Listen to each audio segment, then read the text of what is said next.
queria agradecer o convite, a oportunidade de estar aqui, né? Enfim, houve um périplo antes de eu chegar, estava igual a música, minha vida é andar por esse país, para ver se um dia descanso feliz. Mas é muito legal a gente estar em outros lugares, país afora, para poder dividir um pouquinho a visão que a gente tenha de determinados problemas. Então, fui convidado a conversar um pouco com vocês sobre judicialização, crise e reforma. Gosto sempre de começar minhas intervenções falando qual vai ser o nosso percurso hoje. Muito bem. Qual vai ser o nosso percurso hoje? Nós vamos falar primeiro sobre crise. Por óbvio, o título sugere isso.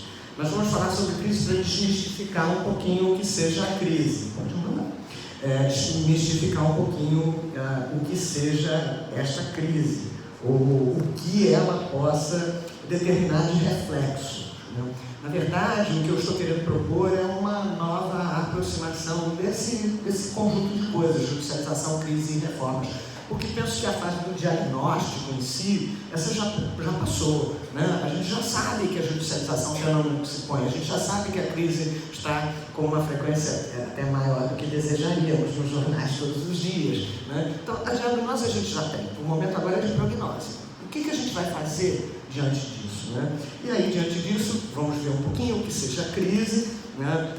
Porque há uma carga semântica negativa, evidentemente, associada a essa palavra, que sugere sempre uma reação de aversão. Não, se é crise, eu não quero, né? Tudo que eu quero é calmaria. Crise, não. Então, é preciso que a gente pense um pouquinho nesta visão, nessa percepção, porque isso nos leva, normalmente, a uma narrativa de crise meio que reducionista. Nós vamos falar um pouco sobre reforma, porque se uma leitura, usando aquela velha expressão, né, que no mandarim ou em algum idioma oriental, o signo que traduz crise também significa oportunidade, né? Se isso for verdade, reforma pode ser uma resposta possível do sistema, pode ser uma resposta institucional de recalibragem. Opa, deu a crise, vamos superar com a reforma. Então vamos examinar um pouquinho isso e finalmente vamos falar sobre judicialização, que hoje é o leito principal de manifestação da crise. E aí a gente vai se propor as seguintes indagações, quer dizer, primeiro, o judiciário é o caminho de superação da crise, é por aí mesmo, e é possível visualizar esse judiciário como o leito de cunhagem de soluções estruturais, quer dizer, não o problema de João ou Maria, mas o problema estrutural da crise. Muito bem, então no primeiro tema proposto, né, que é desmistificar a crise, e aí tem uns mitos, né? O primeiro mito é de que a crise é contingente. Isso é uma contingência, aconteceu agora, não vai acontecer nunca mais, né? Mas isso não é real. A crise, ela se apresenta porque a realidade sobre a qual a gente vive, ou na qual a gente vive, está sujeita a todo tipo de externalidade, né? Então a gente alcança um momento de calmaria e vem a externalidade.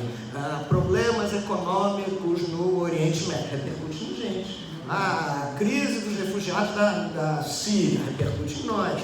Donald Trump fez não sei mais o que, também repercute na gente, né? Então essa ideia de que crise seja contingente, essa ideia não é real, né? Elas acontecem periodicamente, né, com diferentes intervalos de tempo e diferentes graus de intensidade, né? Algumas parecem mais significativas, outras menos, né? E esse mito leva a um reducionismo do problema. E pensar a solução numa perspectiva reducionista, sem explorar essas causas, pode nos levar a não conseguir construir uma solução adequada para cada crise, né? O segundo mito que se põe em relação à crise é de que ela traduz uma desfuncionalidade do sistema. Se estamos em crise, é porque alguma coisa vai mal, porque esse sistema foi mal construído desde o início. Isso era uma droga mesmo, né?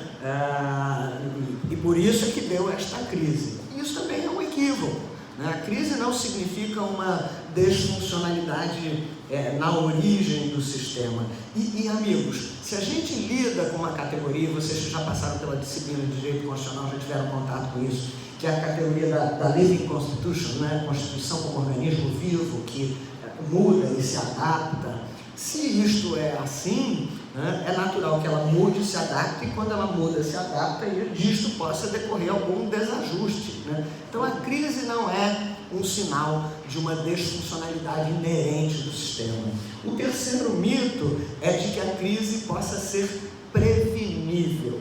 e que, portanto, tudo que a gente tem que buscar é evitar a crise. Nosso goal tem que ser otimizar o sistema de tal maneira que nunca, jamais, em tempo algum, se ponha nenhuma crise. Mas isso entra numa rota de colisão absoluta com a ideia de Constituição como um organismo vivo, né? Se eu tiver a pretensão de criar um sistema de tal ordem estável, que ele não esteja estável e isolado, porque acabei de dizer que um dos componentes determinantes da crise são as externalidades. Se eu tiver a pretensão de construir um sistema de tal forma estável e isolado, ele vai se desconectar da realidade. E aí, portanto, aquilo que uma Constituição tem que fazer, que é reger as relações sociais dentro de um determinado contexto de realidade, isto não vai acontecer. Na verdade, essa pretensão de que a crise seja prevenível, isso é um defeito que a gente, nós, profissionais de direito, né, eu e vocês, temos, que é a pretensão de que o direito vai subordinar a realidade, né?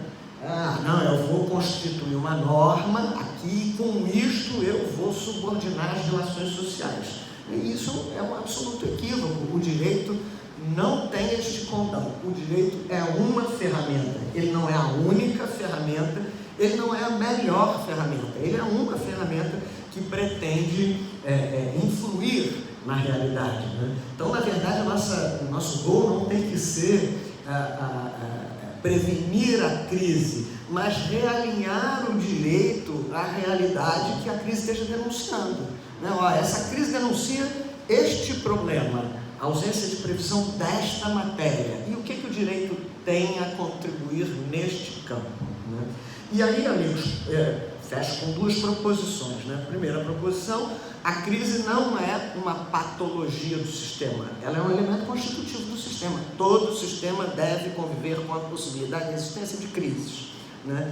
E o equacionamento da crise, ele pode determinar o realinhamento do sistema. Ok, depois dessa crise, e aí surgirá o tema efetivamente da reforma, né?